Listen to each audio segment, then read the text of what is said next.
With Visa debit card. Lower your rate with cash in your pocket. Access your cash when you want, where you want with your Visa debit card. Brothers put branches, we place roots, and we're rooting for you. Equal housing lender, credit conditions apply.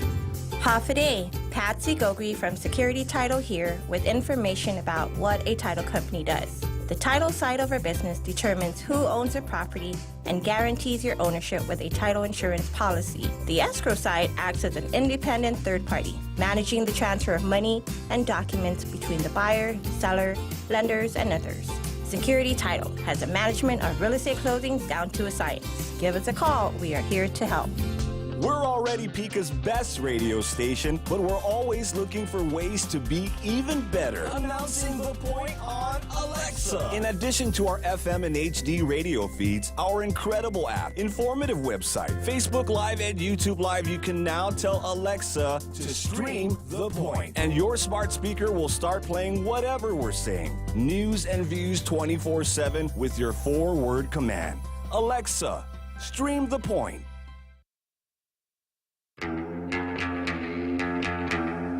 Welcome to Tall Tales with Bob Klitzkie, the only show on talk radio where common sense is a lot more common.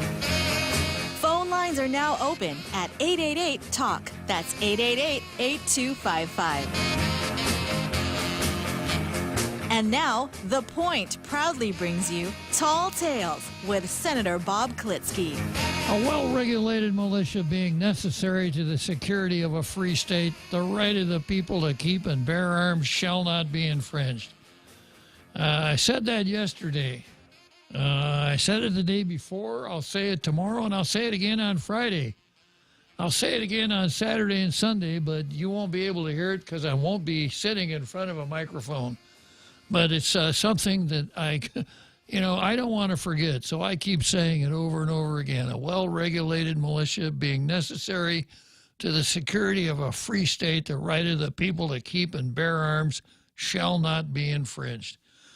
Okay, so here we are in another exciting, elucidating, educational episode of Tall Tales, starting out with Zemi Ikotny.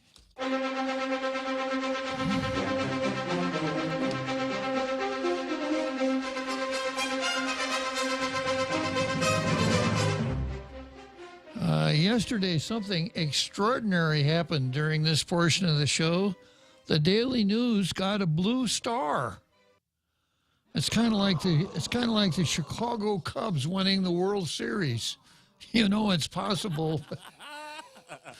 It doesn't happen very often. Must have been a blue moon. Yeah. Our view, indoor mask mandate was last of many changing restrictions. Since March 2020, our community, like the rest of the nation, has gone through ever-changing waves of silly pandemic restrictions. They didn't say silly, I did. In the early days, we endured roadblocks designed to restrict our movement, barriers prohibiting us from parking at beaches, and prohibitions against buying non-essential goods. We waited in line to get into stores that were open, went to work on Zoom, worshiped in parking lots, and taught our children at home. Travelers were forced to quarantine in the ghost town of Tuman. Ghost town, are they talking about the 19th floor? I guess we're back to Tony Babauta again, huh?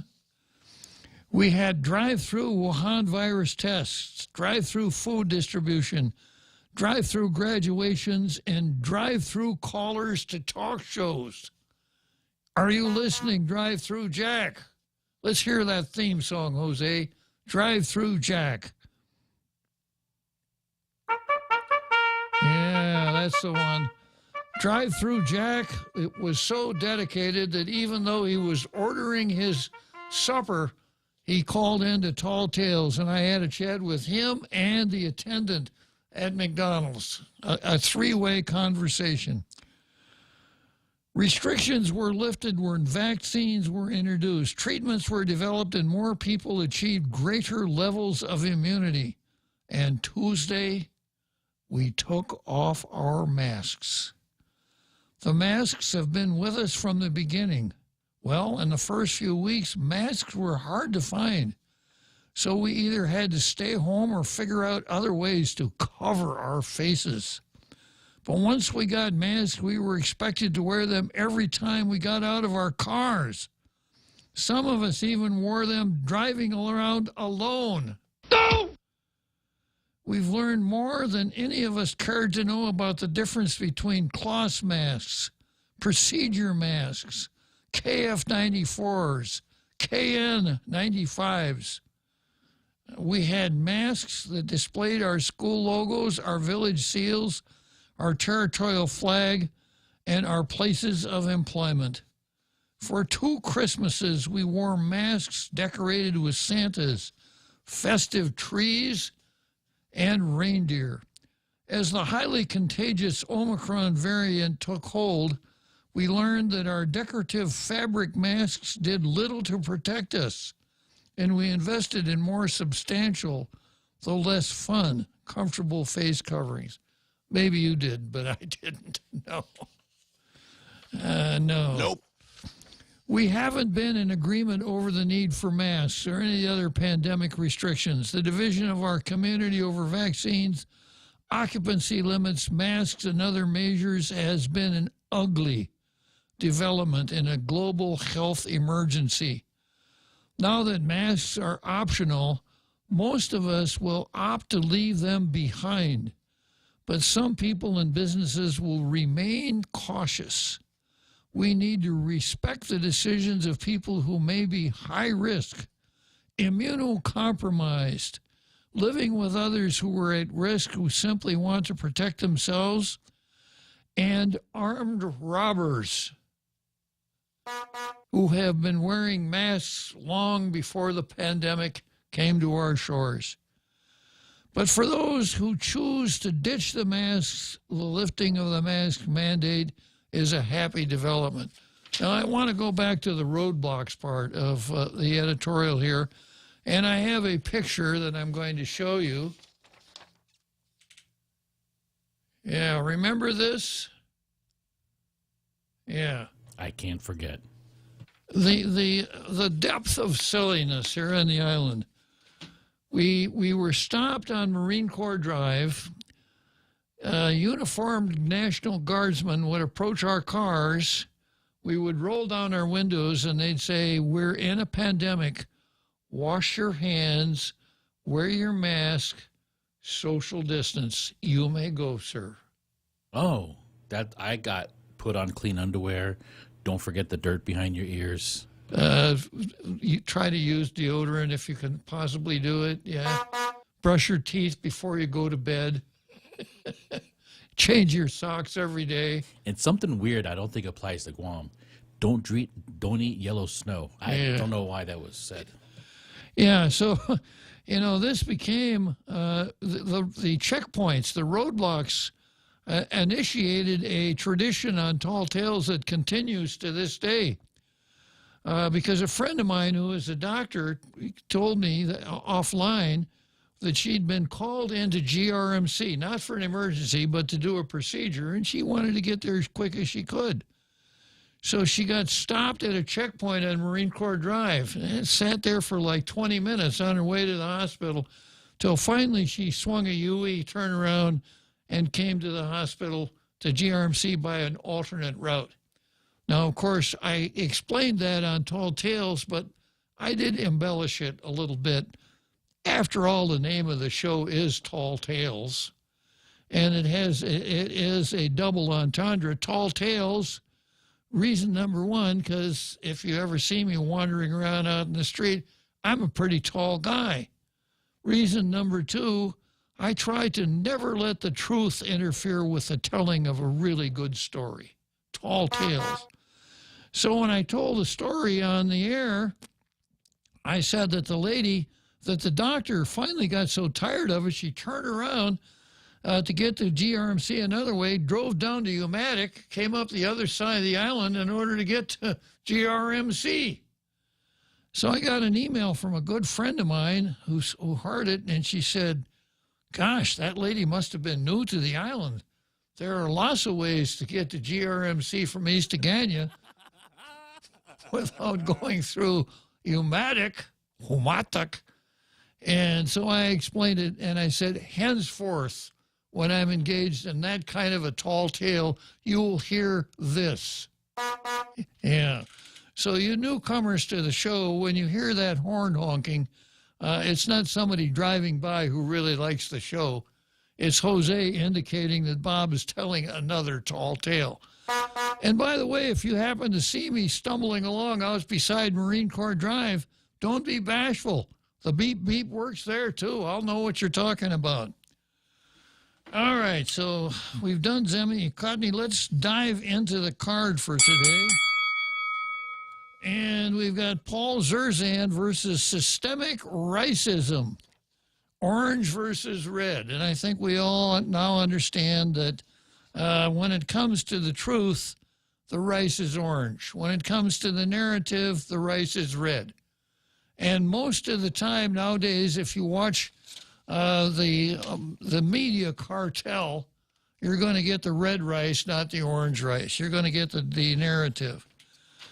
So I've got, of course, the 36-34 portion of the agenda. A real short item on the card, the left versus Elon Musk. Podiatrist versus Tony Babauta.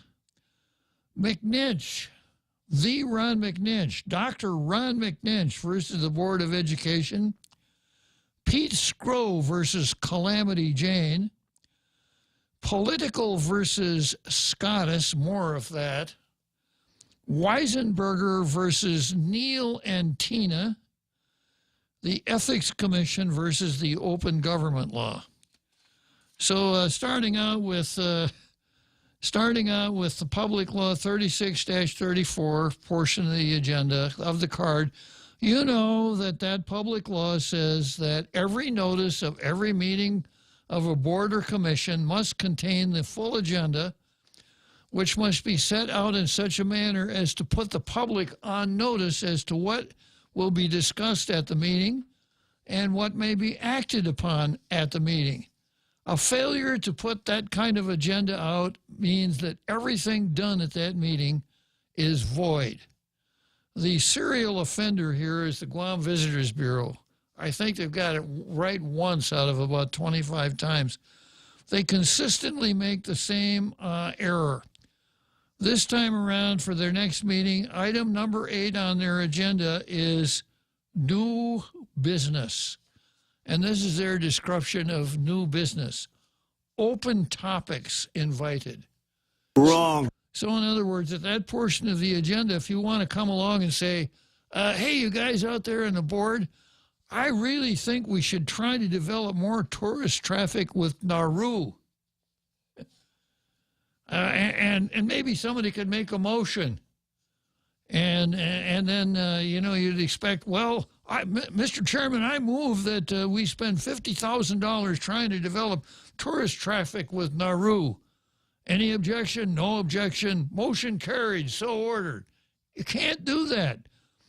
The new business has to be set out in the agenda, or you just don't have a new business item in your agenda, Guam Visitors Bureau. Same thing at the Commission Itano Sinata, also known as the Guam Ancestral Lands Commission. They've got a new business item in their agenda without any description, suggesting that anything they haven't acted upon before is fair game. They could bring it up, discuss it, and act on it at their meeting, which is scheduled for May 11th. Bad, you guys. You got to get it right after all this time. Directors of these commissions, you're drawing a big salary, and you're just not doing your work. Okay, next item on the card is the left versus Elon Musk. And there's a program that comes on TV on a channel called The Remnant. And you can watch The Remnant on YouTube, although it's not a regular YouTube presentation. And The Remnant is the TV outlet, the streaming outlet for Michael Matt, who runs an outfit called the Remnant. They host the Catholic Identity Conference every year. I went last year in Pittsburgh. A couple years ago, I went to that conference in Weirton, West Virginia. If you are a Catholic, a traditional Catholic, those conventions are like gold, because Michael Matt is a traditional, old-time, old-fashioned Catholic, anti-abortion, pro-Catholic, pro-Eucharist, etc. He's a great orator, a great thinker, and he really lays it out. And he talks about some really interesting subject. And I watched it last night, and he explained why the left hates Elon Musk. Now, of course, they hate him because he's been very successful at what he does.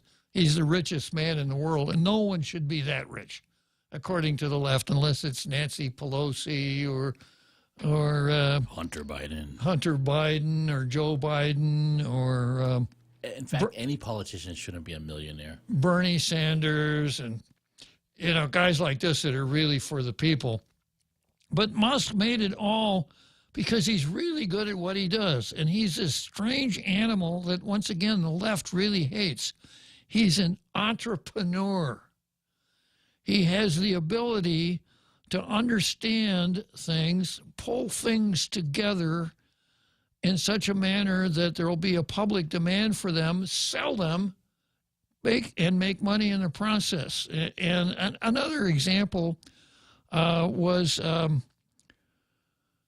let's see, Apple. What was his name? Steve Jobs. Steve Jobs, yeah. My favorite Steve Jobs story is this. Steve Jobs got into Apple, and an old-time economist advisor says, Steve, what you got to do there to be successful at Apple is you got to find out what the people want and then make what they want and sell it at a good price, and you'll be successful. And Steve Jobs said, no, that's not the way to do it. People won't know what they want until I show them, which is exactly what Steve Jobs did. When Steve Jobs took over Apple, this thing here wasn't even a figment in anybody's imagination. The iPhone. Steve Jobs invented it and was tremendously successful in the process. Elon Musk is that same kind of guy. He's good at a lot of stuff. I understand that when he was 12 years old, he came up with a computer program that he sold for $1 million, age 12. And then he started PayPal, which was tremendously successful. He sold that. He's done a lot of things. So you'd think that and then he's Mr. Electricity. He is the 21st century version of Thomas Edison. Hey, you guys, this is electricity. This is what we can do with it. And that's Elon Musk. And Elon Musk probably should be the left's biggest hero because he's saying, electric cars, no pollution. You guys should be embracing this. But they're not. And there are two reasons that they're not embracing it. Reason number one, he's an African American.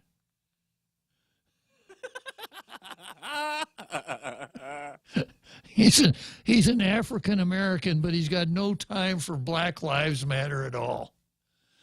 He's from South Africa.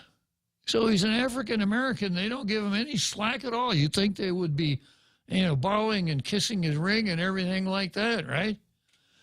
And then the second reason they don't like him is because he says that he can put a stop to the whole global warming phenomenon, which they're so stuck on.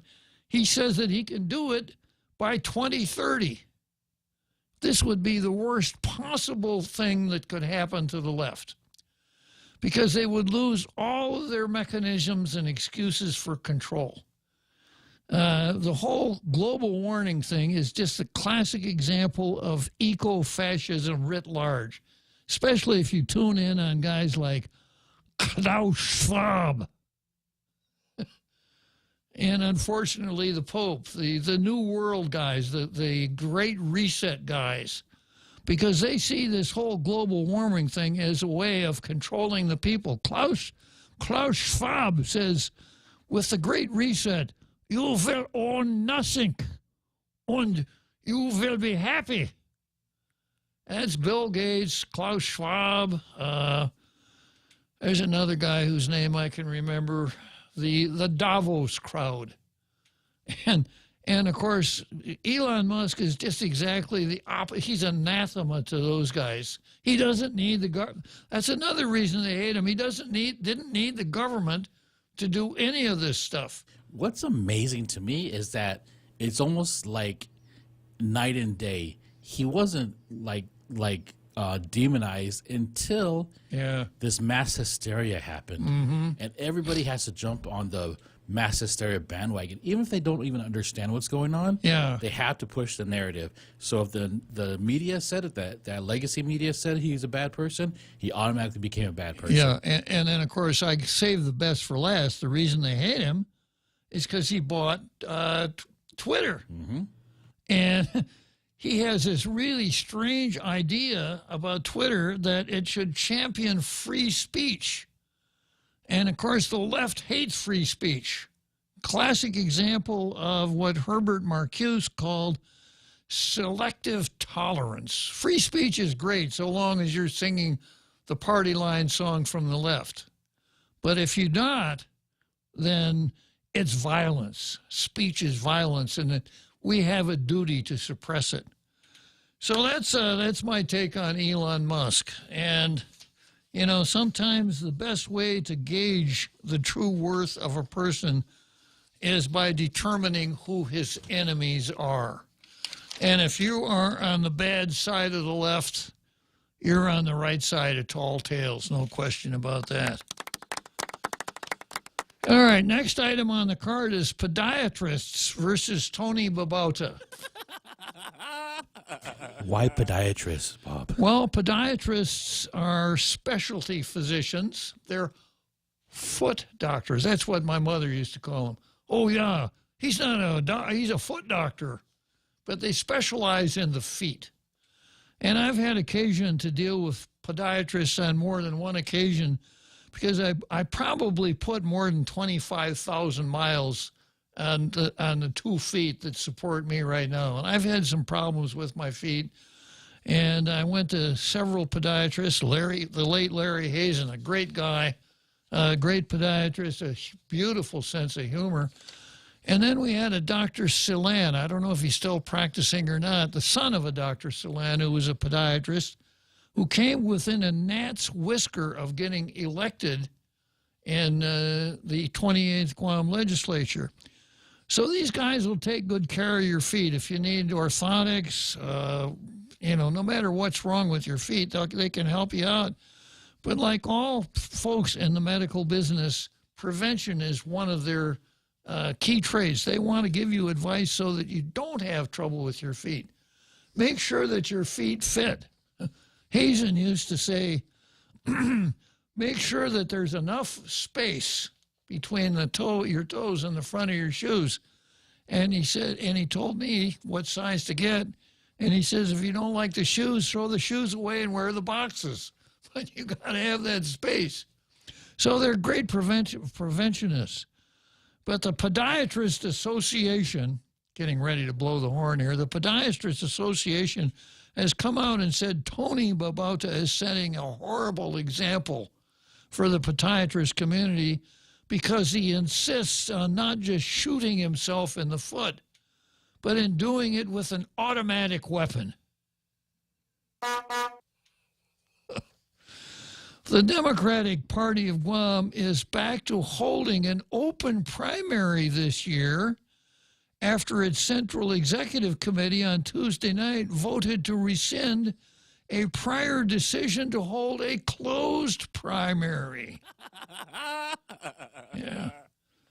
Here's a quote straight from the spokesman from the party. Oops. Shall I repeat that so everybody gets? Here's a statement direct from a spokesman from the Democratic Party. Oops. In a statement following the meeting Tuesday night, party chair Anthony Babauta said the vote was neither a retreat nor a surrender of the party's position. Neither a retreat nor a surrender of the party's position. Now, this article that I'm reading doesn't tell me if Tony Babauta was interviewed on location speaking directly from the 19th floor of the Pacific Star Hotel, where he kind of made his reputation, the 19th floor. And also, of course, was one of the deals cut by the governor's consigliere, her son-in-law and counsel at the time, that never made it to the attention of our attorney general.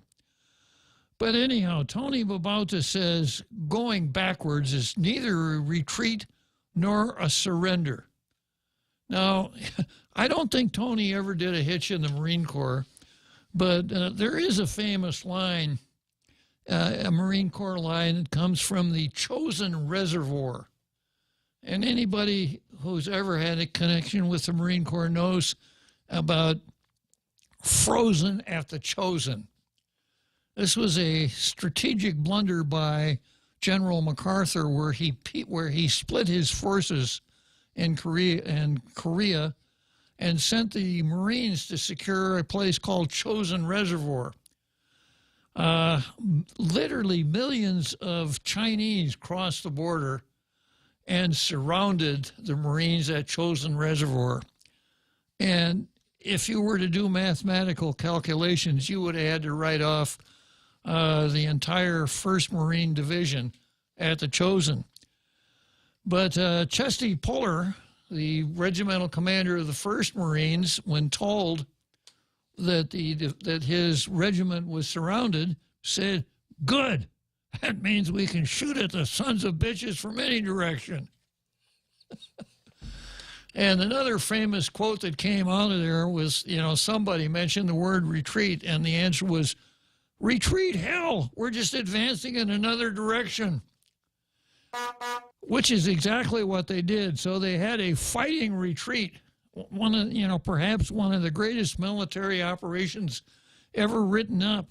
They killed a lot of Chinese on their way from the Chosin Reservoir to the port at Hungnam.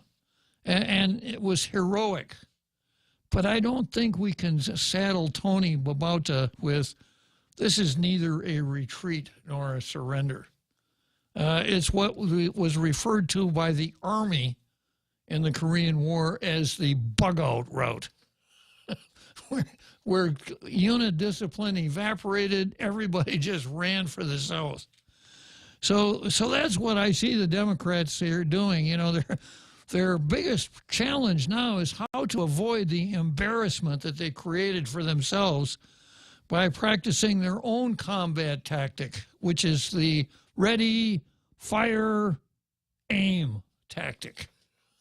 I like how they announced they rescinded, days after the Guam Election Commission said they can't, it's not possible. Exactly, It's yeah. like telling everybody, I just broke up with her. No, she dumped you 5 days ago.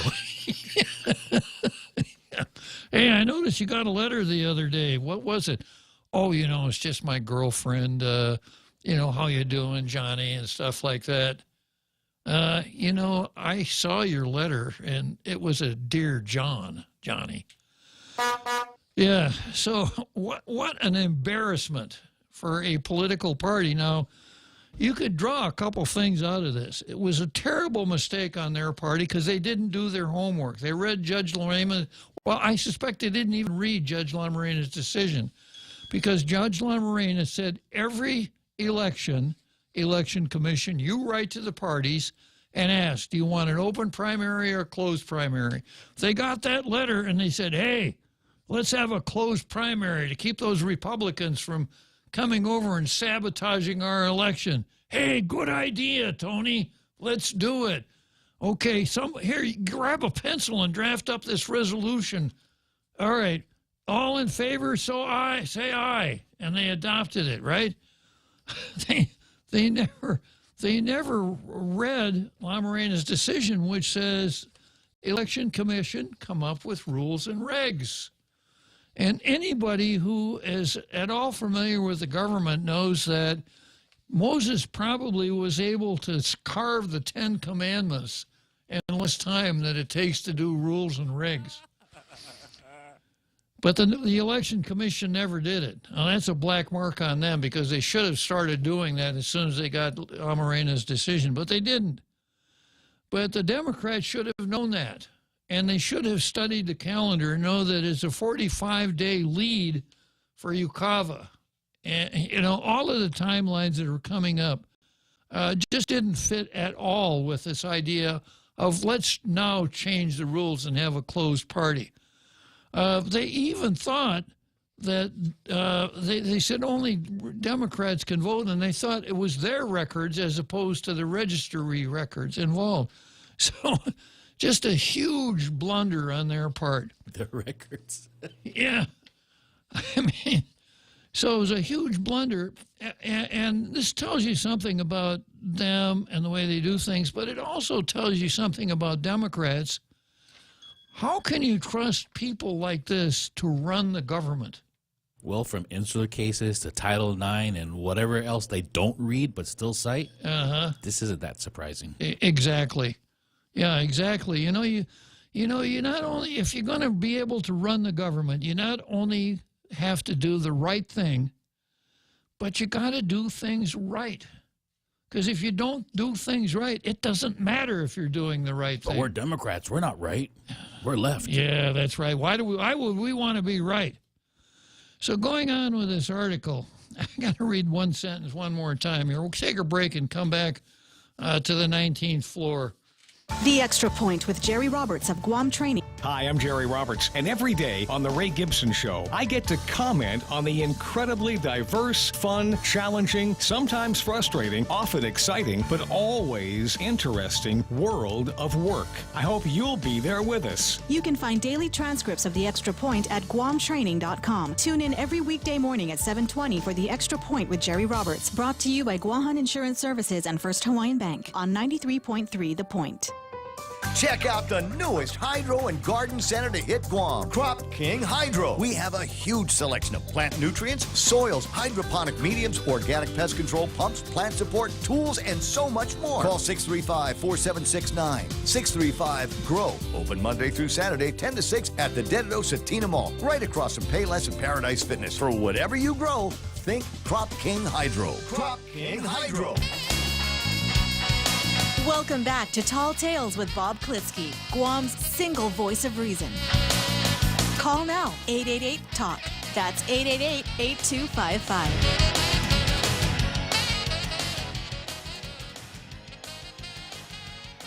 Yeah, so just to refresh your recollection, who is this Tony Babauta? Well, he got his political start on Guam when Sonny Orsini was elected to the legislature.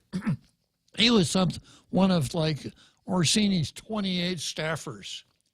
Now, I don't know if he was in charge of chili or hot dogs, but that's where he got his political start. He worked his way up to be a political appointee as an assistant secretary of the Interior. Pretty good job, pretty high. But he screwed that up with misconduct in office and left in disgrace, disgracing not only himself, but disgracing us in the process. Because folks back in Washington no doubt say, those guys out there in Guam, that far-flung island with the coconut trees, when they send folks to Washington, I suspect they send the very best. Gosh, if Tony Babauta is the very best, ooh. What are the not-so-talented folks out there like? Embarrassed us. He came back.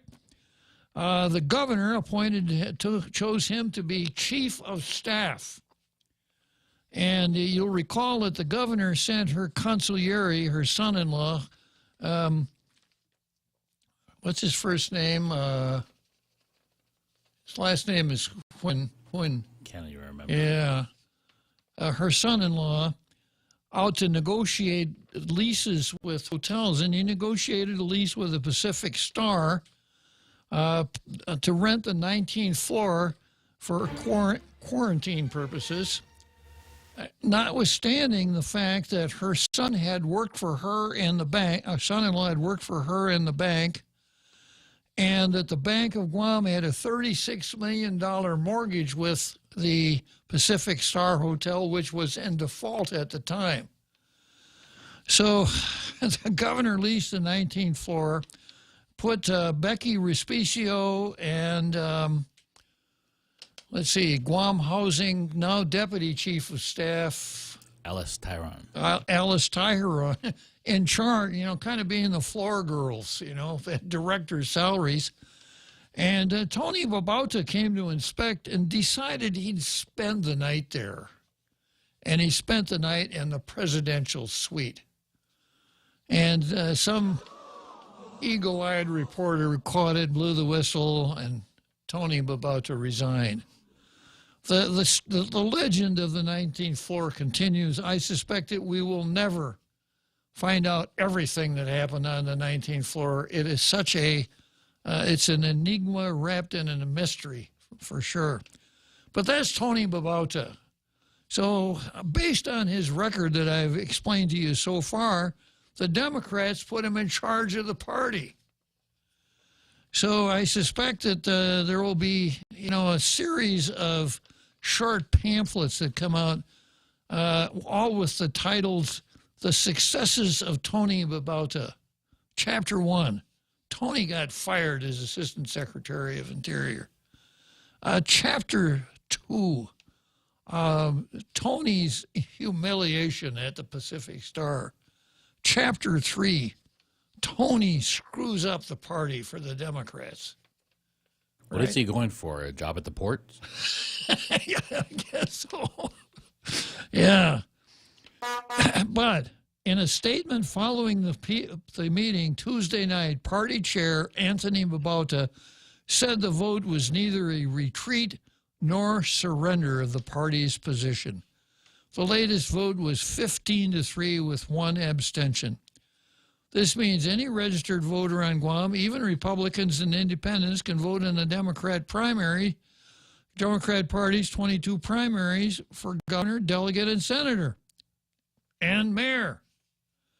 In a prior meeting of the party officials, they voted 30-5 to close the Democrat primaries to non-Democratic Party members this year.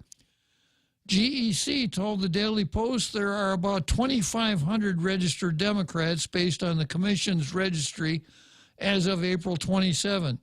There are close to 1,700 registered Republicans on Guam, GEC said. Democrat Party officials said their own roster shows some 23,000 Democrats.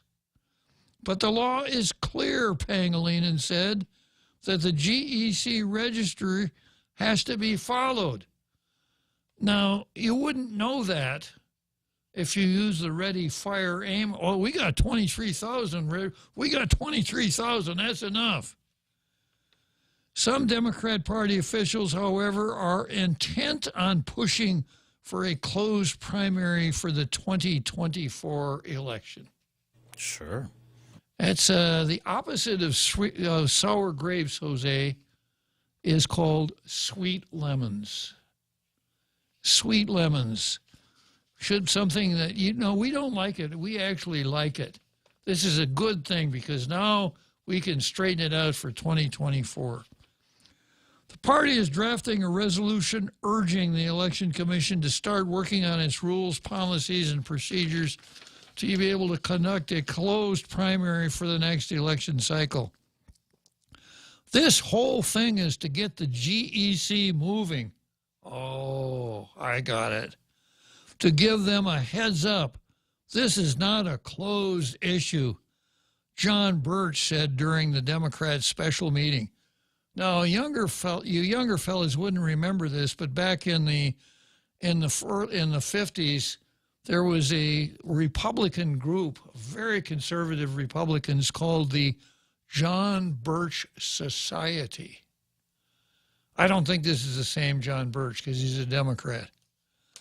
The Democrats' decision to convene a May 3 special meeting came 4 days after GEC Executive Director Maria Pangilinan told Democratic Party of Guam Chair Tony Babauta and other officials, and later the media, that there's not enough time to hold a closed primary this year. Coming up with rules and regs, for example, would take months that could potentially delay the primaries, GEC said. In Tuesday night's press release, Babauta said the vote to follow to allow for the Democratic primary election to remain open to non-affiliated voters was in response to GEZ's position that time is short.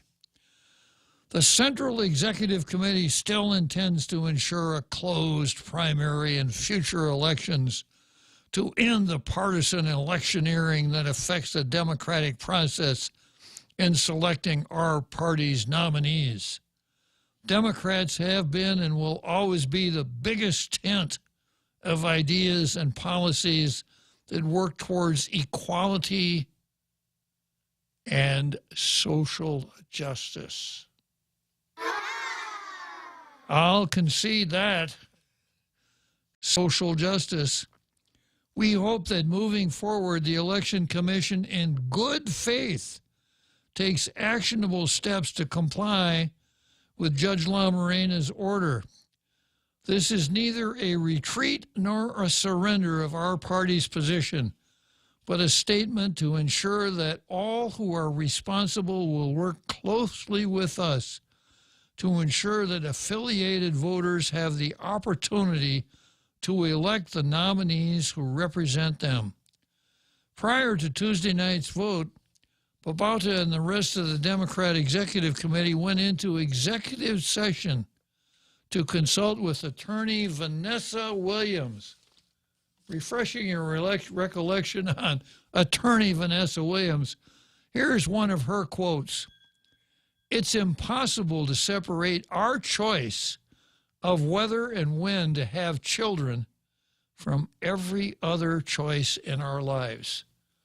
So here's another choice. Should a woman who is pregnant, could she say, well, we've got to work on the open primary, so I can't have a child. I got to have an abortion because we want to work on the closed primary. That's one of those choices, according to Vanessa Williams. When the committee emerged from the executive session, Julian Jansen, he of the Progressive Democrats, made a motion to have the party chairman approach GEC, quote, to ask them to let us know by next Tuesday, after conferring with legal counsel, if they would need rules and regs according to their reading of the court order. In other words, can't we just do this without the rules and regs? Can't we just make it up as we go along? This was voted down 14-5. Birch then made a motion to rescind an April 26 vote of the Central Executive Committee to hold a closed primary for the 2022 election, which passed. It would be extremely difficult to plan and conduct a closed primary election at this time, Pangilinan stated in a letter to the party. Pangilinan, in an interview with the Daily Post, said the most important matter to think about is, quote, the voters. Not for you don't say. Not for Tony Babauta. He's got a different idea. We need to address how the voters will be affected. That's the gist of the administrative rules and regs. How the people of Guam are going to be affected. We need to include in there how they will vote, she said, but there's not enough time to do that. For example, the last day to file candidacy for the primaries is June 28, and the ratification of primary election candidates by GEC commissioners is July 1. While mailing out ballots overseas and the first day of early voting are set for July 13 and July 28. These timelines already have passed, GEC said, and the commission will still be in the middle of rolling out the rules. Better late than, no, not better late than never.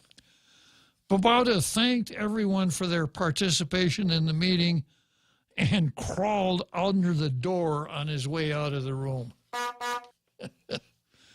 One of the party faithful handed Babauta a rag so that he could wipe the egg off his face.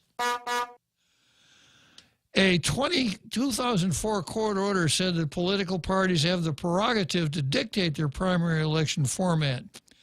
Pangilinan, who joined GEC in 2011, said in her letter to the Democrat Party that to date, GEC has not found any documentation that rules and regs were established since 2004.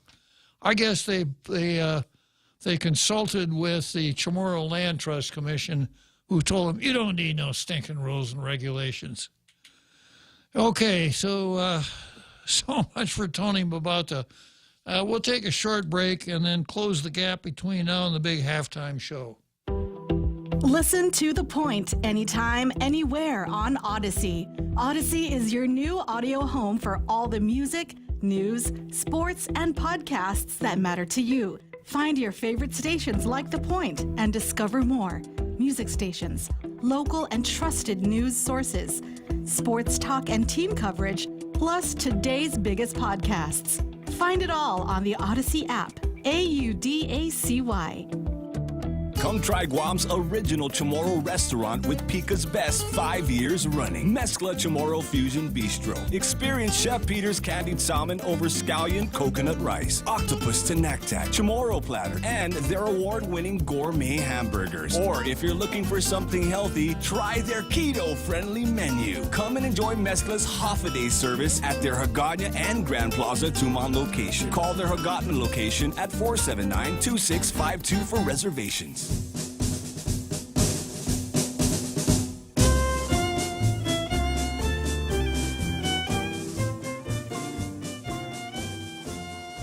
Okay, so here we are heading down for the big halftime show. Next item on the card is McNinch versus the Board of Education. And this is another aspect of what I've referred to as the rugby boy controversy. You'll recall that in a rugby game between Guam High, which I've renamed GWHS, Guam Woke High School, and Tijan High School, a girls' rugby game, a boy showed up on the Guam High team and was allowed to play the entire game. According to the coach of Tijan, 3 girls were injured in the process. And the report was that this boy was big and powerful and just ran over the girls. Nobody did anything. The coach and the referee let the game go all the way down to the end. And a controversy erupted as to whether or not that boy should be able to play. John Fernandez, the superintendent of education, came forward and said the boy should be able to play because there are no rules that ban transgenders. And then I think he had a placard that I wave around like this one here. But his, instead of saying, "Let's go, Brandon," said Title IX. And he just waved it around. Hey, wait a minute, Title IX, you guys. If we don't let that boy play, we're going to have a Title IX violation on our hands. So he said, the boy's got to play. And he came up with a really good woke quotation. He said, when he had made his ruling, "We look forward to learning more about the issue and working with GRU over the summer to set rules that will result in an inclusive, safe, and competitive season next year." Inclusive. So John Fernandez understands the lingo. You got to be inclusive, right? So the rugby union guys, Josh Walsh, the president, the only man in this whole process who doesn't try to be something else, came forward and says, you guys said you wouldn't indemnify us for any liability caused by letting that boy play with the girls and injuring them. So they canceled all the games. So, not only did the guy not get to play, nobody got to play. And he did the right thing. When this first came up, McNinch told us that he was in Saipan and he read about it. He said, wait a minute, I'm a board member. This is a policy matter. This is not an operational decision. And he used words like consulted and but when you scrape all the paint and varnish off it, it was not John Fernandez's call. It was a policy decision, not an operational decision. Even if he had made the right decision, which he didn't. He made two wrong mistakes. Maybe he and about to share the same podiatrist. Yeah. Well, I suspect that there's a dental dimension here too, that the podiatrists and dentists ought to joint venture to help these guys, because sticking your foot in your mouth isn't good for your teeth or your foot. And they both seem to have a knack for doing that. Yeah, so McNinch said, you can't do this. So McNinch made enough noise, wrote to the chairman of the board. Chairman of the board says we're going to have a work session today, and we're going to have a meeting on Friday. We're going to deal with this. Now, I suspect this won't happen because, he's leaving, and he's been really good, and we had him for director for 10 years, and he worked 9 of those 10 years after all. He only spent 1 year of the 10 years on leave, complete leave with pay or complete suspension with pay. So I don't think we really need to drill into him on this. That would be the wrong approach. Because if he can get away with this, then his successor is going to say the same thing, especially if you hire a woke successor. If he's faced with the same kind of a decision, he's going to say, I'll make the woke decision. It's not the board, it's me. I'm the woke one here, not them. And later on, if they want to rule me in, if they want to reel me in, fine. But they didn't do that to John Fernandez. They didn't reel him in. They didn't take him to the woodshed. They didn't say, John, you are not the board. That was not your call. So I'm going to be very interested in what the board does with this, if anything at all. I hear they're looking for a magician, very good at misdirection. Yeah. Okay, so next item on the card, Pete Scrow versus Calamity Jane. Just about time for the big halftime show. I can start this. We'll pick it up after the big halftime show. And this is an article that ran in Candid News. And the title is, Leaked Supreme Court Draft May Spell End of Legal Abortion on Guam. And boy, this leaked Supreme Court draft, you could live for 83 years and never see anything like this up until now. This is without precedent. I was talking with a friend this morning who told me that some commentators are saying that this is a more serious impact on our government than what happened on January 6th at the Capitol. And my analysis is 20 times more serious. Now, of course, the Democrats want to call what happened at the Capitol the insurrection. But it was the farthest thing from an insurrection you'll ever find. There was no organization. There was no leadership. It was a mob.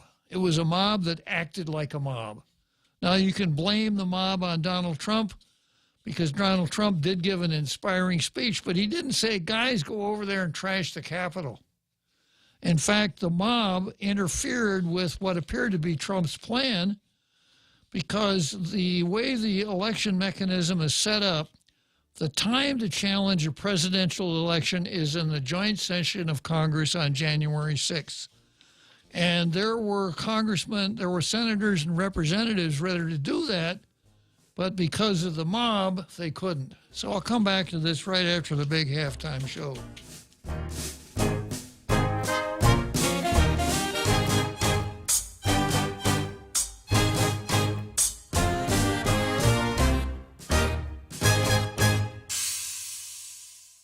The Federal Reserve is starting to increase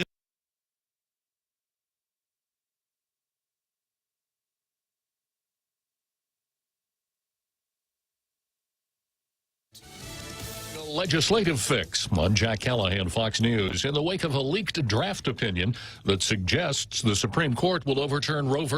Wade, Senate Majority Leader Chuck Schumer rushing legislation to a vote next week. It is my intention for the Senate to hold a vote on legislation to codify the right to an abortion in law. Passage would seem unlikely in the evenly divided Senate, which could prompt new calls for the Senate to scrap the filibuster rule. Vice President Harris last night accusing some Republicans of weaponizing the law against women. Telling the abortion rights group Emily's List Tuesday, how dare they tell a woman what she can do and cannot do with her own body? How dare they? As the highest-ranking elected woman, the White House may turn to Harris to continue to raise the issue ahead of the midterms. Meanwhile, Republicans like Senate Minority Leader Mitch McConnell are warning Democrats against using what he calls unhinged rhetoric that could, quote, easily incite and light a match. Fox's Sean Lanchel in Washington. Tempers flared and fights broke out between pro-choice and pro-life groups at a rally in Los Angeles last night. Police had to disperse the crowd. Former President Trump's endorsed candidate J.D. Vance prevails in a hotly contested GOP Senate primary in Ohio. You know, the big question was how much influence would former President Donald Trump have on this? And apparently the former president's endorsement still carries a lot of weight. Vance used the endorsement of former President Donald Trump to vault his way to the top and rode that to victory, surpassing Josh Mandel, Mike Gibbons, Matt Dolan, and Jane Timken. Vance, of course, the author of Hillbilly Elegy. He had to make some serious mea culpas after saying very critical things about Donald Trump in 2016. But Vance will face Tim Ryan in the fall. Ryan, a congressman from the Mahoning Valley, says he wants to put workers front and center. Tom Bosco, Fox 28 in Columbus. The Federal Reserve is starting to increase interest rates to fight inflation, but they're still so low, making it the perfect time to refinance your home, to lower your rate, and perhaps take advantage of its increased value to put some cash in your pocket during these uncertain times. Cash that you can have the freedom to access when you want, where you want, with your Bank Pacific Visa debit card. Lower your rate, put cash in your pocket. Access your cash when you want, where you want, with your Visa debit card. Where there's good branches, we place roots, and we're rooting for you. Equal housing lender, credit conditions apply. Come try Guam's original Chamorro restaurant with Pica's Best 5 years running. Mezcla Chamorro Fusion Bistro. Experience Chef Peter's candied salmon over scallion coconut rice, octopus to naktak, Chamorro platter, and their award-winning gourmet hamburgers. Or if you're looking for something healthy, try their keto-friendly menu. Come and enjoy Mezcla's half-a-day service at their Hagåtña and Grand Plaza Tumon location. Call their Hagåtña location at 479-2652 for reservations. Murder charges have been filed in the mass shooting outside a San Francisco nightclub last month. District Attorney Anne Marie Schubert announced the charges in what stemmed from an apparent gang feud. The charges today that have been filed in arrest warrants issued, a judge signed those arrest warrants, involve Smiley Martin, Dondre Martin, and Matula Payton. Smiley and Dondre Martin, who are brothers, are in jail. Police are still searching for Matula Payton. The incident led to a dozen others being wounded in the crossfire. According to District Attorney Schubert, the charges can carry the death penalty, but no decision has been made on pursuing that yet. Gernal Scott, Fox News. Missouri executed convicted killer Carmen Deck last evening. It took just 8 minutes for a lethal injection to end his life for a double murder committed in 1996. In his final statement, Deck wrote, "Please give love, show love, be love." North Korea has launched what appears to be a short-range ballistic missile splashing down into the waters off the east coast of the Korean peninsula. In Florida, a long and dangerously fast stolen car chase. The chase, with speeds reaching nearly 180 miles per hour, started in Orange County when Richard St. Ledger, driving in a stolen Mercedes SUV, fled from police.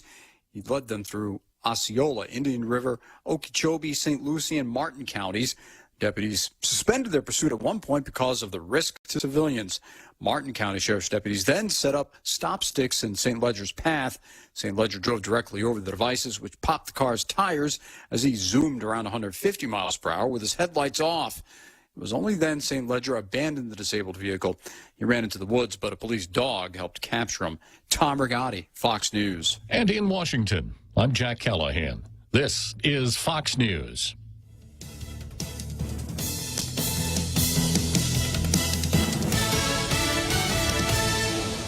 Off a day. I'm the owner of Guam's largest tourist attraction group. The pandemic's been very tough for all of us, and particularly for my team members. So I'm really appreciative and grateful for the PUA assistance to our team members, and more recently, the SVOG federal grant that allowed us to reopen these facilities and re-employ everyone at a critical time when PUA ended. From myself and my team, on behalf of all of us, thank you for the federal funds that allowed us to reopen. The federal fund you provide saved many, many jobs. Thank you. Thank you so much. We employ about 35 technicians for our shows. Thank you for the federal funds. It kept us going. Thank you for helping with the federal funds. Thank you for the federal funds. Thank you for helping to save our jobs. Thank you for the federal funds. This ad was paid for with official funds from the office of Congressman Michael F.Q. San Nicolas. Are you looking for a new place to hang out with your friends? Let's go along the sidelines at Sidelines Bar and Grill. Located at 154 Iriarte Road, Unit 4 and 5 in Tamuning behind Royal Bigs. Sidelines, a hidden gem with nothing but great things to offer. Great atmosphere, great food, top shelf drinks, and a great team. What are we waiting for? Let the fun begin at Sidelines Bar and Grill. Open daily from 3 p.m. to 2 a.m. See you there.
So here we are after that big halftime show that we all know and love so much. A great show, drill teams, marching bands, cheerleaders, the whole thing. It's a great show on Tall Tales, and now we're in the second half of Tall Tales, and I'm picking up on the next item on the card, which is Pete Screw versus Calamity Jane. Now, you'll all remember Calamity Jane, who is the director of the Bureau of Women's Affairs. Bois, who has really distinguished herself when she came out full force in favor of the girls on the Tejan rugby team when that boy came out and was plowing them down. Jane was just out there, you know, got media coverage and just made a big issue out of the whole thing. Not. She didn't say boo about it. She's too busy trying to procure abortions to the island, which is exactly what she did. I covered yesterday how she got Redu and Kaneshiro, two OBGYNs from Hawaii, to come out here, be admitted to practice here so that they would have standing to join the ACLU suit dealing with chemical abortions to make it possible for them to do chemical abortions online from their retreat at the University of Hawaii. And Jane has to take the crew. We'll let Jane take the victory lap for that one, right? That's Calamity Jane. So this article here, leaked Supreme Court draft may spell end of legal abortion on Guam. Abortion may become illegal on Guam if a draft U.S. Supreme Court opinion leaked to and published by Politico becomes final in the next 2 months. Quote, the Constitution does not prohibit the citizens of each state from regulating or prohibiting abortion, the conclusion of a draft majority opinion in the court allegedly offered by Justice Samuel Alito reads, and it's no longer alleged, it is. Roe and Casey arrogated that authority. We now overrule those decisions and return that authority to the people and their elected representatives. The Roe reference is to the landmark 1973 Supreme Court ruling in Roe versus Wade, which federalized a prohibition on state and federal laws that would ban abortions before the fetal age of viability. Prior to the ruling, states had abortion bans. The Casey reference is to the 1992 ruling in Planned Parenthood v. Casey, which upheld the Roe ruling and created an undue burden standard for abortion restrictions. The leaked document reportedly is backed by 4 other justices of the Supreme Court: Thomas, Gorsuch, Kavanaugh, and Barrett. This means that all 5 justices signed on the final document, that if all 5 sign on the final document that retains the primary tenets of the leaked draft, they will form the majority of the opinion and the law of the land will change. Abortion presents a profound moral question, Justice Alito purportedly wrote in the draft. The Constitution does not prohibit the citizens of each state from regulating or prohibiting abortion. If Roe and Casey were overturned, state and territorial governments would have the right to allow, limit, or ban elective abortion.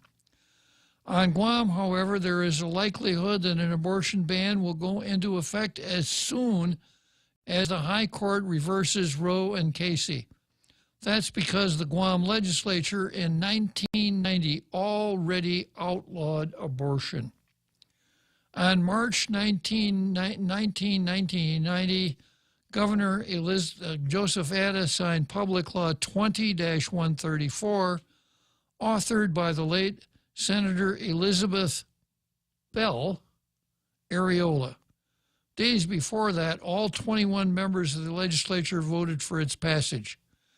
The law outlawed all abortions except those to save the life of the mother.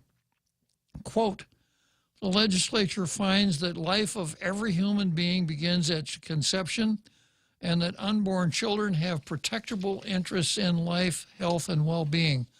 The law's legislative findings reads, the law, which was codified in the Crimes and Corrections title of Guam Code, states, every person who provides, supplies, or administers any woman or procures any woman to take any medicine, drug, or substance, or uses or employs any instrument or other means whatever with intent thereby to cause an abortion of such women as defined in 3120 of this title is guilty of a third-degree felony. Federal Judge Alex Munson, who was the chief judge of Saipan, of the Northern Marianas.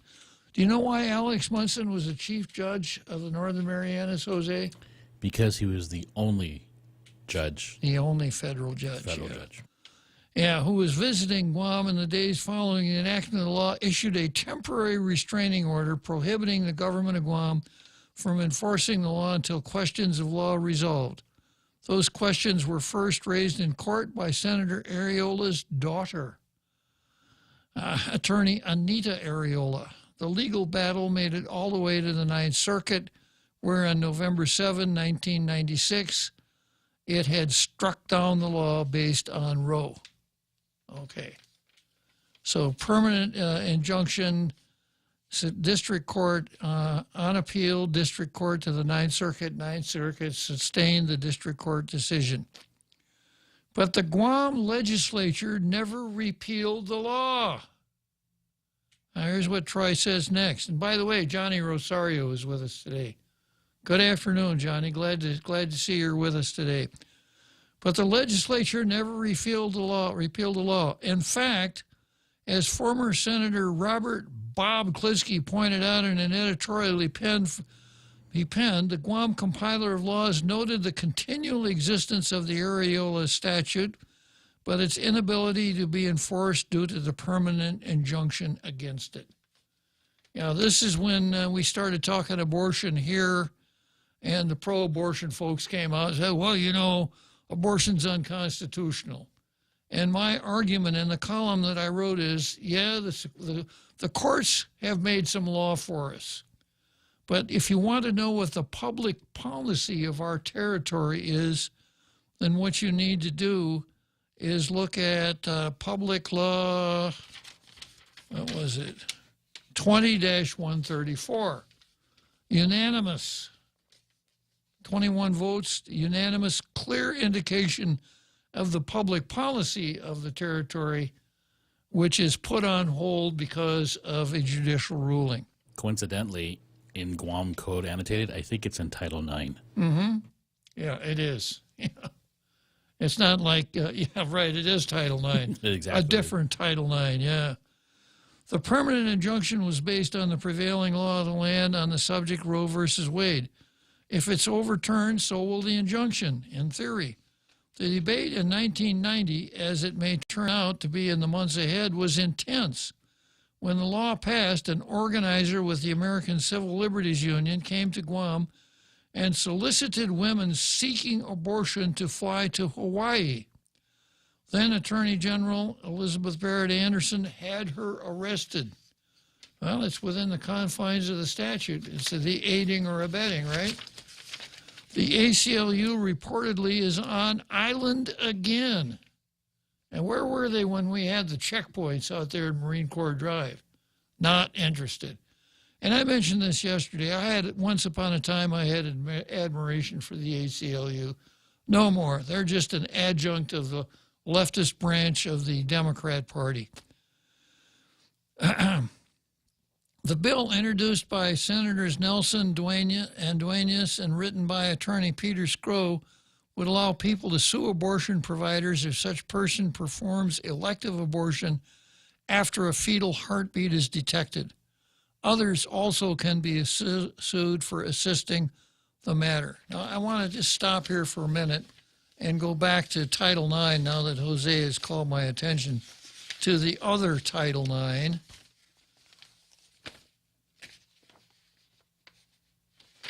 If I can find it.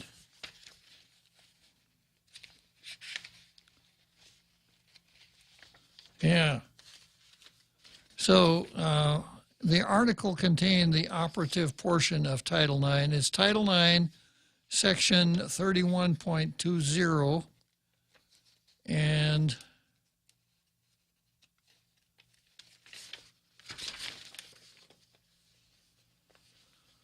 it lays out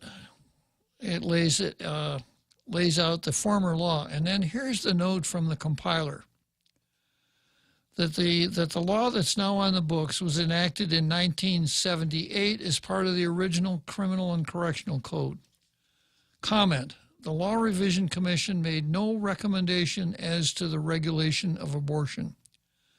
This section was added by the legislature, which committed a serious error in its adoption, since rectified initially in 1978, no sanctions were provided for performing illegal abortions. However, this has been changed in later sections of this chapter. Now, here comes the important part. Sections 31, 20, 21, and 22 and 33, as enacted by Public Law 20-134, were declared null and void as contrary to the U.S. Constitution. As a result, the original sections of law were reinstated. So the compiler put the pre-20-134 law back in the book. She said, as a result of the original sections of the law reinstated, Guam Society of Obstetricians and Gynecologists et al. Versus ADA. Because of the foregoing decision, the compiler will report as the law the statutes as they existed prior to 20-134. However, the statutes which were invalidated by the Ninth Circuit are as follows. And then the compiler sets them all out from 31-.20 to 31.23. So if Justice Alito's decision is the opinion of the Supreme Court, then the unconstitutionality of Public Law -134 is removed. It is no longer unconstitutional. It is good law. Now, because there is an injunction on the books at the court, it may be necessary for someone to go over and file a couple of papers to have the injunction dissolved because of the Supreme Court ruling. But that would be a very perfunctory matter. So for all practical purposes, if Alito's ruling stands, we're back to where we were in 1990. Kind of a vindication for Governor Atta, who was absolutely, back in those days, the governor appointed the attorney general. He appointed Elizabeth Barrett Anderson. When the district court ruled against Guam, the governor was so intent on standing against abortion, he hired counsel to take the matter on appeal because the attorney general wouldn't do it. And so the Governor Atta hired Kathy Merriman, now a justice on the Supreme Court, to pursue the appeal at the Ninth Circuit. It didn't work, but anyhow, kind of a long-term justification for Governor Atta at the time. Going on here with the rest of this article, getting down to the Pete Scrow part. Opponents of the bill, including Governor Leon Guerrero and her Director of Women's Affairs, Jane Flores, have attacked it and led to protests.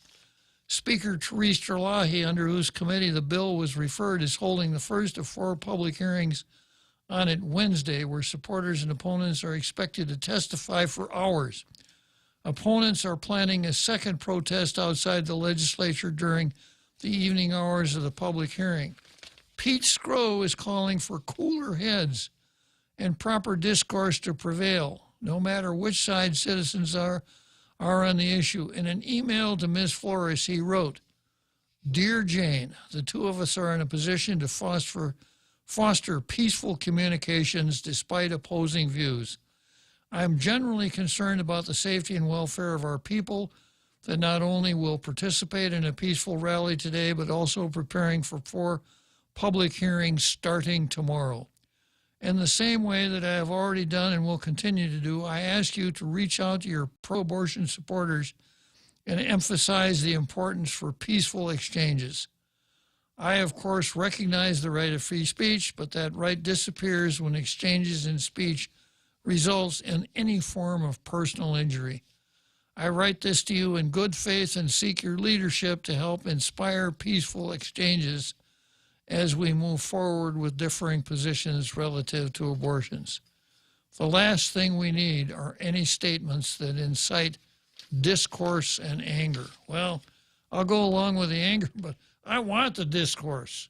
That's exactly what we need, is discourse. You know, something was interesting. It was publicly testified or noted in today's first part of the hearing that Speaker Therese Terlahi's office staff were subjected to a lot of verbal abuse from opposition of the heartbeat bill. And I'm wondering if that's why Speaker Terlahi started this hearing by saying a public hearing is the best way to gain knowledge of this bill, other than what were the opposition calling for, a sit-down research type roundtable. Yeah. She said that's not effective. It's a public hearing it's the best way to go about this. And it was interesting that she said that, responding to them in such a public manner, and probably in response to how they were being treated in her office because they were holding a hearing. So it was the anti-aborts that were giving Therese Terlahi's staff? The pro-abortionists. Yeah, according to Heidi Ballendorf, she said that in her public testimony today, that she was apologizing to them for what the opposition was doing to her staff. So the pro-aborts were harassing the staff because they had a public hearing? Probably angry at this fact that they didn't have a round table, but rather a public hearing. They should read Pete Scrow's letter, I guess. Actually, yeah, right. Yeah. The other thing interesting about today's hearing is Anita Areola wasn't there, and she's the daughter of the late Belle Areola, who wrote the ban on abortion back in 1990. Her representative was there from the office, and they kept repeating that the Heartbeat Act is unconstitutional, and laid out all these things about it that were arguments against it that have already been dismissed in the Fifth Circuit? Yeah. And I found that very interesting, that the facts didn't matter to that law firm. Yeah, well, you could make an argument that the Heartbeat Act would not pass constitutional muster under Roe versus Wade and Planned Parenthood versus Casey. But as we sit here and breathe today, no court has held that the Heartbeat Act, the Texas Heartbeat Act, is unconstitutional, where the ruling stuck. The district court in Texas so ruled, was reversed by the Fifth Circuit. I just have to mention something here about Anita Areola, and that is that her father died yesterday. Maybe that's why she wasn't there. Her father is one of the guys I really liked. So it's not a good time for Anita Areola, that's for sure. Okay, we lost Kellis. I guess I made him wait too long, huh? He had a question about what is the responsibility of men and abortion laws if they, I think if they want to have one or they don't want to have, if they don't want their child to be aborted, what do men have a say in? Nothing. There are decisions that hold that men have no ability to stop an abortion. Yeah. Interesting. Now, of course, Tina Rose Munya Barnes may have a different idea about that because she wants the father of the child to pay child support during the time that the baby's in the womb. This is Kellis. Yeah, sorry for taking so long, Kellis. No, that's okay. So then the other part of the question would be, would the Roe be discriminatory against me if I wanted to have an abortion as a man? Yeah, you can't say it's not your call. You can't say that the mother should or should not have an abortion. You have no role in it. But what I'm saying also is that is not covered is like how about this?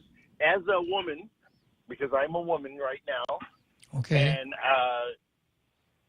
I'm not allowed to have an abortion? If you decided to let your inner female come out? Yes, my inner female, I think that if Roe or if any of the abortion bills talk in any way about a woman or a female having an abortion, then I think it's discriminatory because it does not include me. Well, I think then here's how I would address your question. If you wanted to let your inner female come out and you wanted to know your legal right to have an abortion, my holding would be, yes, you could have an abortion provided that you didn't decide you wanted to be a woman just because you wanted to play in the girls' rugby game. But what if I wanted to become a woman, and to prove that I'm a woman, I can have an abortion? Because only women can have abortion. So I should be able to have an abortion as a man. Yeah, and I suppose if we checked with Bernie Sanders and some of the other guys, if you need some kind of surgery in order to become pregnant so you could have your abortion, you would have a right to that. Yeah, well, hopefully, because I am as pro-life as you are, so I'm very happy that the prospect of Roe being turned away, and this is something that I will continue to pray for. Okay, good call, Kellis. I'm okay, Judge. Me too. See you later. Just to make a clarification, because a lot of this is being misconstrued. If indeed Roe versus Wade is overturned, it does not make abortion illegal.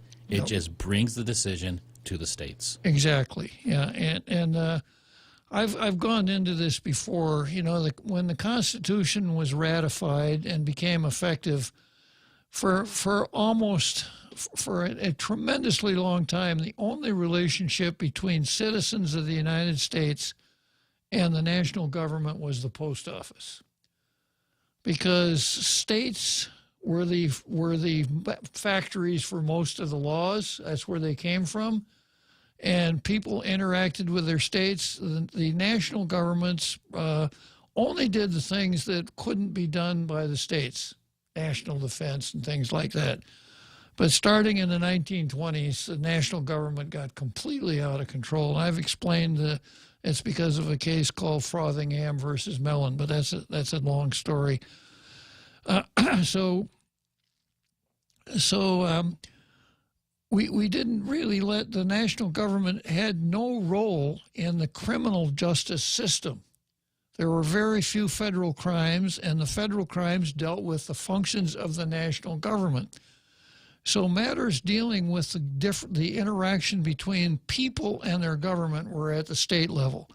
So if a state wanted to criminalize abortion, it could. If it didn't want to, it didn't have to.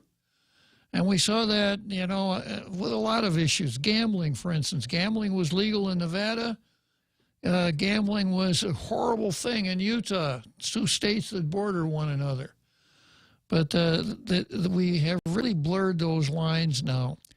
But it's clear that abortion should be a matter for state law if you do nothing other than look at the structure of the government and don't get caught up in the rhetoric about the woman's bodily autonomy and all the rest of that stuff. And that's the way it should be. And I may get into it today. So many lefties said that Roe versus Wade was a mistake. Because if the national government, in the form of the Supreme Court, hadn't stuck its nose in, the whole abortion matter would have been resolved by the popular branch of the government, legislatures. And what would work in one place didn't have to work somewhere else. I submit, and I wrote this on Facebook for people who are watching, the overturn of Roe versus Wade should be a boon for the separatists here on Guam because it's an action of self-determination. It allows for self-determination, absolutely, absolutely. But of course, we know Michael Bavacqua, the leader of the separatist movement, is pro-abortion, and he's found some historical precedent in ancient Chamorro practices that he uses for his argument. And besides, his mother was pro-abortion. So there you go. Next item on the card is political versus SCOTUS. So we're going to go back into the decision that the leaked decision. But we're going to go to Wrigley Field first, and coming out of Wrigley Field, I'm going to talk with a caller that wants to make his mark. The Extra Point with Jerry Roberts of Guam Training. Hi, I'm Jerry Roberts, and every day on The Ray Gibson Show, I get to comment on the incredibly diverse, fun, challenging, sometimes frustrating, often exciting, but always interesting world of work. I hope you'll be there with us. You can find daily transcripts of The Extra Point at GuamTraining.com. Tune in every weekday morning at 7:20 for The Extra Point with Jerry Roberts, brought to you by Guahan Insurance Services and First Hawaiian Bank on 93.3 The Point. Subway's Eat Fresh Refresh does it again, bringing back a classic fan favorite on the menu. The roast beef returns. And not just any roast beef, it's choice Angus roast beef, flavorful and satisfying on its own, or layered with oven-roasted turkey and Black Forest ham in the Subway Club. Whether you're a choice Angus roast beef purist or like the variety of the Subway Club, both come piled high on hearty multi-grain bread with fresh hand-sliced veggies. Get your fill of the new roast beef at Subway. Eat fresh. Listen to The Point anytime, anywhere on Odyssey. Odyssey is your new audio home for all the music, news, sports, and podcasts that matter to you. Find your favorite stations like The Point and discover more. Music stations, local and trusted news sources, sports talk and team coverage, plus today's biggest podcasts. Find it all on the Odyssey app. AUDACY.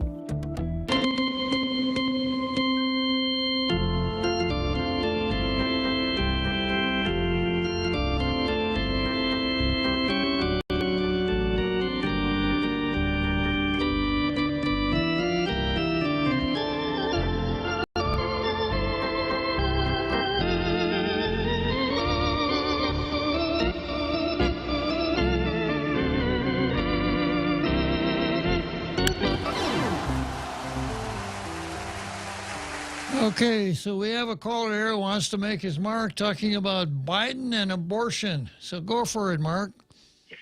Yeah, Uncle Bob. So I heard a news snippet saying that the president has gone on record as saying that if Roe versus Wade is overturned by the Supreme Court, like it looks like it's going to be, that he's going to go to Congress and make it a law. Yeah. How does that work? Chuck Schumer said the same thing. Chuck Schumer said he's going to do it. He's not even going to wait to see what happens with the leak. He's just going to do it. And the way I read the Constitution, the Congress can put words on paper, and if they got enough votes, they can do whatever they want to do. If the president signs it, it is at least technically a law. Now, the survivability of the law depends on whether or not the Congress had the power to enact that law. And as I read the Constitution, the powers of the Congress are listed in Article 1, Section 8 of the Congress, of the Constitution. Mm-hmm. And I've gone through this many times on the show. There are 24 items that the Congress, 24 descriptions of Congress's power. For instance, to establish post offices and post roads, to provide for the punishment of counterfeiting the securities and current coin of the United States, and so on. There's nothing in there that says to regulate abortion among the federal states. So I don't think that the Congress has the power to do that. But of course, they have the ability to do it because of the way the government is set up. And I know that this would be part of the Democrats' playbook because, you know, they're really looking for a shellacking in the elections for the Congress that are coming up in November. So if they could co-opt all of the pro-abortionists out there in the electorate, I think they've still got a fighting chance. So I would expect Schumer to do that. But even the politics don't work out for him because in order to pass the Senate, you need 60 votes. There are 50 Democrats, 50 Republicans, and 1 Democrat vice president in the Senate. So Chuck Schumer and the really pro-aborts are saying what we've got to do is we've got to federalize Roe versus Wade. We're going to have to do away with a filibuster to do it, and we're going to ram it down the people's throats whether they like it or not. And they'll like us so much that they'll vote for us in November. That's kind of what's going on. Well, you're leaving out one thing. Yeah. That you're forgetting that they're also going to have to they're going to have to expand the justices on the Supreme Court and then pack it while they can to prevent the Supreme Court from striking down whatever they come up with. That's exactly right. You know, and if they did that, then, of course, the judiciary would have the first whack at it, and I suspect the first district court that got a hold of it would say, Congress, you don't have the authority to do that. Sounds like the playbook that had the Democrats on Guam voting to close the primary. Right, yeah. And I haven't looked this up, but I remember at one time that the Congress attempted to get into the judiciary's turf on Miranda warnings, which I think you're familiar with, right, Mark? Yep. Yes, I'm very, very, I can still remember it from back when I was a police officer. Okay, so the way the law was before Miranda was decided, the constitutional law has always been that in order to be admissible into evidence, a confession had to be voluntary. So when prosecution would attempt to introduce the confession into evidence, they would have to put on testimony and prove to the judge that the defendant voluntarily consented to confessing the crime. And it was really sticky and nasty, and it was a classic example of dog law. When the prosecution did it wrong, the court would suppress the evidence, and then prosecutors would try a different way, cops would try a different way. Dog law, you know, if the dog disobeys, you box him around the ears with newspapers, and if you do that long enough, he pretty soon decides that he can't poop in the house. That's the definition of dog law. So finally, the Supreme Court, when it got a hold of Miranda, said, we're not going to do that anymore. We're going to enact what amounts to a judicial statute. And that is that unless the prosecution can prove in court that the following text was read to the defendant and he knowingly understood it, It's an involuntary constitution. That's where you have a right to remain. All of that stuff came from. Yep. Mm-hmm. Well, some unprogressive Republicans in the Congress tried to change that. They tried to come up with a federal rule that, as far as I'm concerned, made a little bit more sense. They got it through the Congress. It finally found its way to the Supreme Court, and the Supreme Court said no. And this was more about turf than it was about constitutional law. Once we tell you how to do it, that's it. Leave it alone. So I suspect that if the Supreme Court sticks with Alito's draft, that any attempt to federalize the whole process won't get to first base, Mark. Well, I'm crossing my fingers. Okay. You have a good day, Uncle Bob. Okay, good talking to you as usual, Mark. Okay, so let's see. Next item on the card is more political versus Scottish. I think we'll head for Churchill Downs before we get into this. That'll give Jack a little bit more time to make his comment, and I haven't heard from another Joe yet, so it's their time in the sun.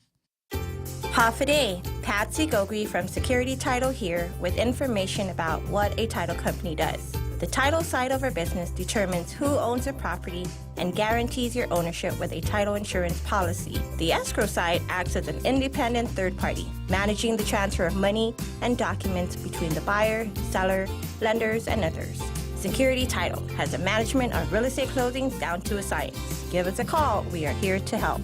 Come try Guam's original Chamorro restaurant with Pica's Best 5 years running. Mezcla Chamorro Fusion Bistro. Experience Chef Peter's candied salmon over scallion coconut rice, octopus to naktak, Chamorro platter, and their award-winning gourmet hamburgers. Or if you're looking for something healthy, try their keto-friendly menu. Come and enjoy Mezcla's half-a-day service at their Hagåtña and Grand Plaza Tumon location. Call their Hagåtña location at 479-2652 for reservations.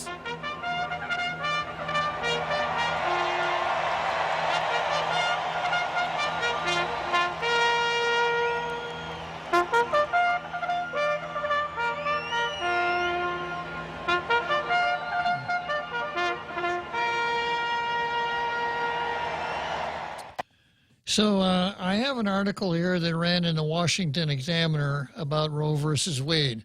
Now, there's been so much commentary out there, and I think everybody knows the facts. Everybody knows what happened.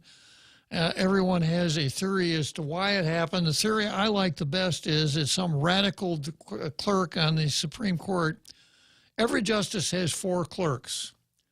Now, I can't imagine the clerk of any of the 6 conservative justices doing this.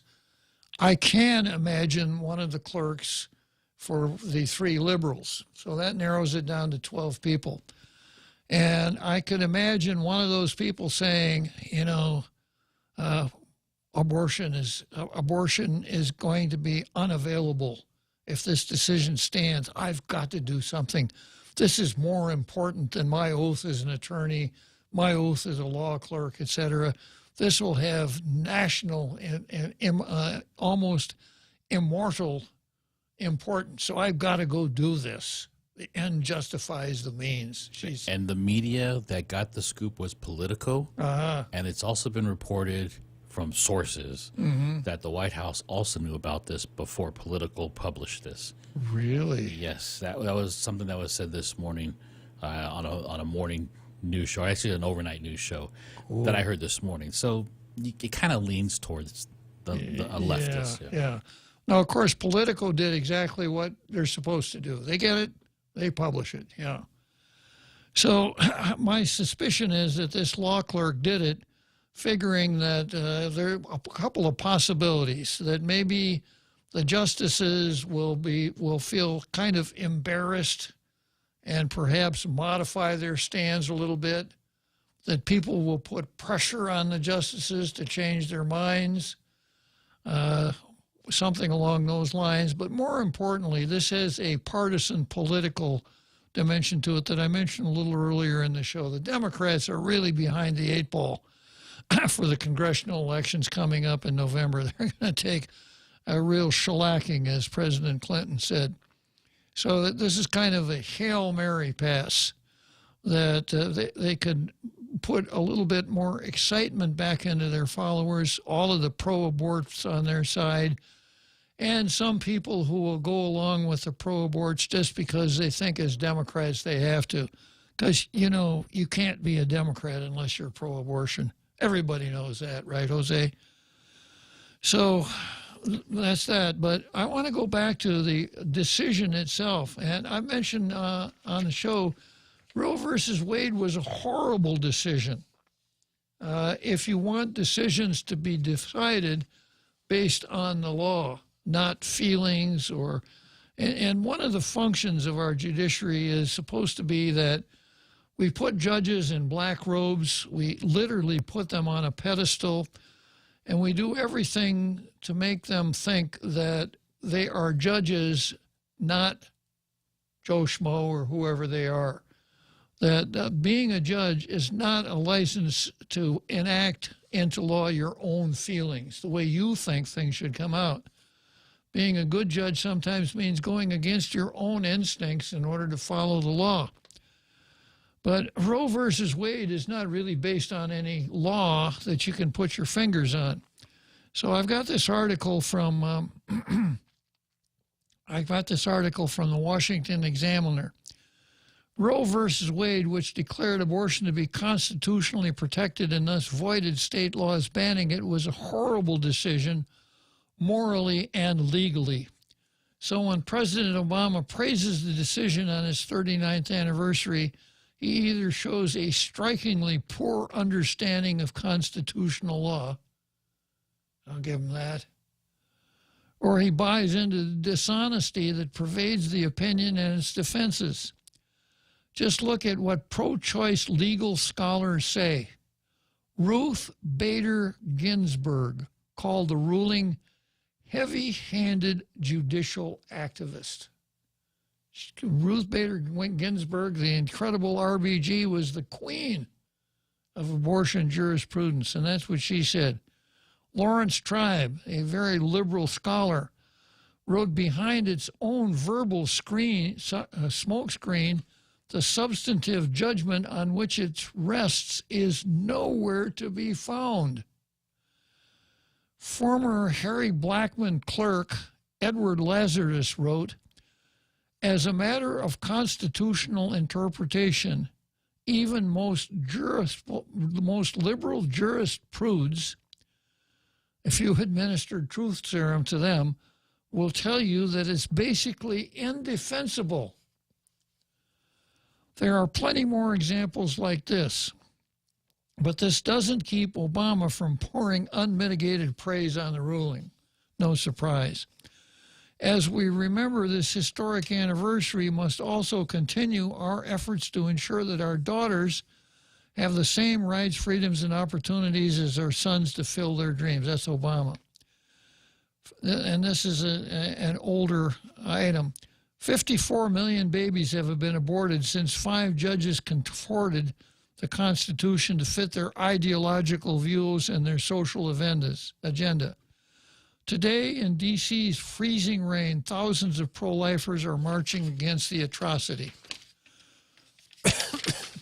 Now, he's got some quotes here from the scholars. Here's Lawrence Tribe, a Harvard Law School lawyer for Al Gore in 2020.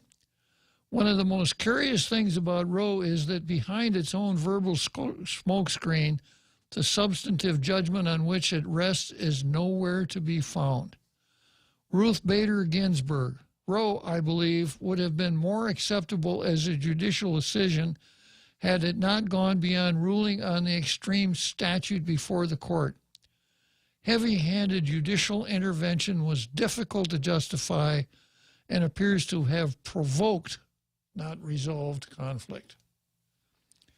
Edward Lazarus, as a matter of constitutional interpretation and judicial method, Roe borders on the indefensible. I say this as someone utterly committed to the right to choose. Even a pro-abort says this. As someone who believes such right has grounding elsewhere in the Constitution instead of where Roe placed it, and as someone who loved Roe's author like a grandfather. This is Blackmun's clerk. What exactly is the problem with Roe? The problem, I believe, is that it has little connection to the constitutional right it purportedly interpreted. A constitutional right to privacy broad enough to include abortion has no meaningful foundation in constitutional text, history, or precedent. At least it does not if those sources are fairly described and reasonably faithfully followed. Blackmun's own clerk. Fine law legal commentary. As a matter of constitutional interpretation, even most liberal jurisprudence, if you administer truth serum, will tell you it is basically indefensible. William Salatin, Slate columnist who left the GOP in 2004 because it was too pro-life. Blackmun's Supreme Court papers vindicate every indictment of Roe: invention, overreach, arbitrariness, textual indifference. Yale Law School, Harvard Law School, Stanford Law School, John Hart Ely. Roe is not constitutional law and gives no sense of an obligation to try to be. What is frightening about Roe is that its super-protected right is not inferable from the language of the Constitution, the framers thinking respecting the specific problem and issue, any general value derivable from the provisions they included, or the nation's governmental structure. Nor is it explainable in terms of the unusual political impotence of the group judicially protected vis-a-vis the interest that the legislatively prevailed over it. At times, the inferences the court has drawn from the values the Constitution marks for special protection have been controversial, even shaky. But never before has its sense of obligation to draw one been so obviously lacking.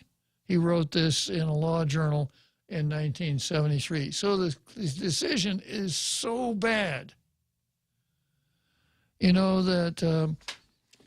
that the Supreme Court would be more than justified just saying, we're going to junk this regardless of what the merits are because it's so poorly done. Benjamin Witz, Washington Post, Roe is a lousy opinion that disenfranchised millions of conservatives on an issue about which they care deeply. That was the Atlantic Monthly, not exactly a conservative rag. Richard Cohen in the Washington Post. The very basis of Roe versus Wade, the one that grounds abortion rights in the Constitution, strikes many people now as faintly ridiculous. Whatever abortion may be, it cannot simply be a matter of privacy. As a layman, it's hard for me to raise profound constitutional objections to the decision, but it's not hard to say it confounds our common sense of understanding of what privacy is. If a Supreme Court ruling is going to affect so many people, then it ought to rest on perfectly clear logic and up-to-date science. Roe, with its reliance on trimesters, and viability, has a musty feel to it, and its argument about privacy raises more questions than it answers. Roe is a Supreme Court decision whose reasoning is not held up. It seems more fiat than argument. Still, a bad decision is a bad decision. If the best we can say for it is that the end justifies the means, then we have not only lost the argument, but a bit of our soul as well. Alan Dershowitz. We heard Frenchie talk about Alan Dershowitz yesterday.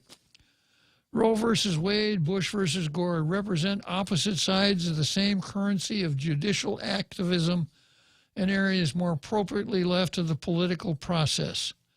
Judges have no special competence, qualifications, or mandate to decide whether equally compelling moral claims, as in the abortion controversy, clear governing principles are not present in either case. And I've said the same thing about Bush versus Gore myself. I liked the result. I hated the way that it was achieved. Okay, I've got more here, but I've got somebody who's waiting in the green room. It's probably another Joe or... Before you get to that, just to let people know that for some reason our Facebook feed and page has gone away. Really? Yeah, I don't know what happened to it. I'm not able to get to it online, but it looks like we still might be... We are broadcasting still the feed on YouTube.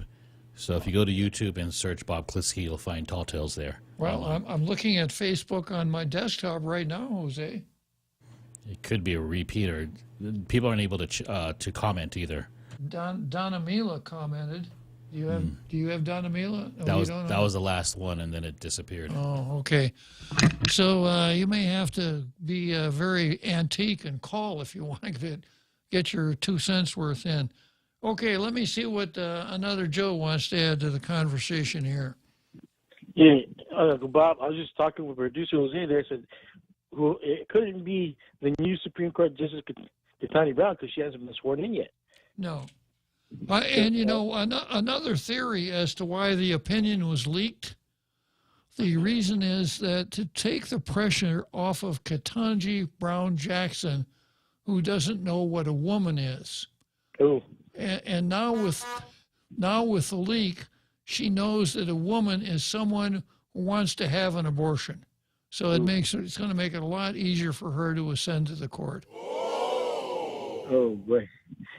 Yeah. Well, it's a lot to follow up on there. But Bob, my question is, if there was a Republican in office and they requested that you consider being nominated as a new superintendent of Guam education, would you consider being the new superintendent? Well, you know, when John Fernandez flamed out, I'm sure there were a lot of folks on the Board of Education said, "Hey, let's call up Bob." But, and I have my non-acceptance speech ready for them. And that is that, first of all, I don't think I'm woke enough to be the superintendent now.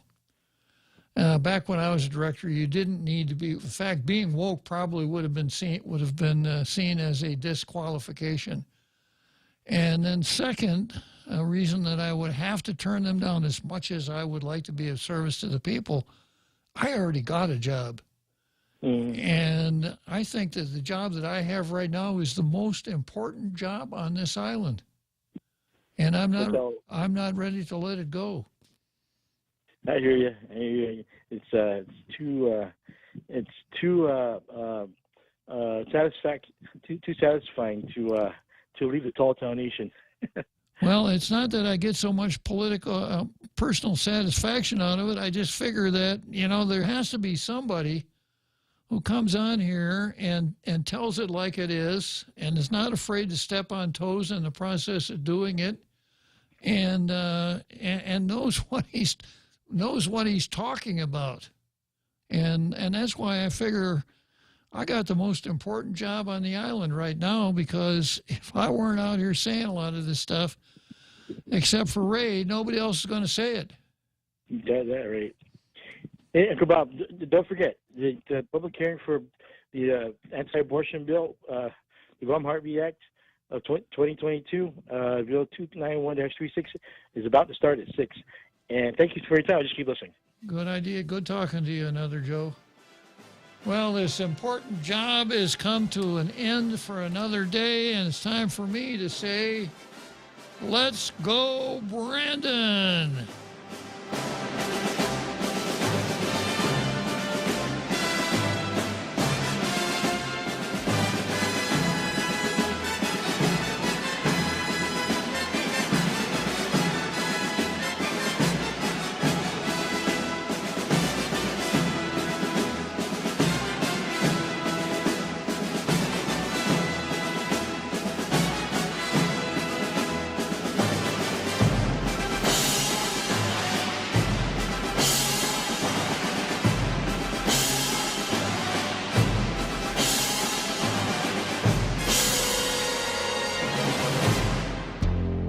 Point is KUSG, Hagåtña, Guam, 93.3 FM and 104.3 HD3.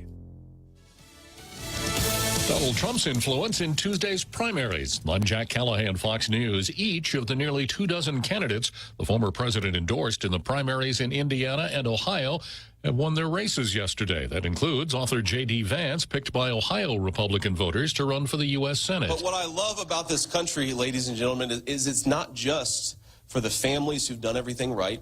It's not just for the people who've made all the right decisions. It's the country for the people who take second chances. Democrats have picked Congressman Tim Ryan of the Youngstown area as their Senate nominee. I want Ohio to be the economic powerhouse of not just the United States, but of the world. The GOP also tapping Ohio's Governor Mike DeWine to run for another term. He defeated 3 primary challengers. The Supreme Court confirms a leaked draft opinion in the case of a Mississippi abortion law is genuine, but not necessarily the court's final decision. The search for the leaker has begun. There is an investigation underway, led by the Marshal's Office. Chief Justice Roberts sending a clear message in a somewhat rare statement, quote, "To the extent this betrayal of the confidences of the court was intended to undermine the integrity of our operations, it will not succeed.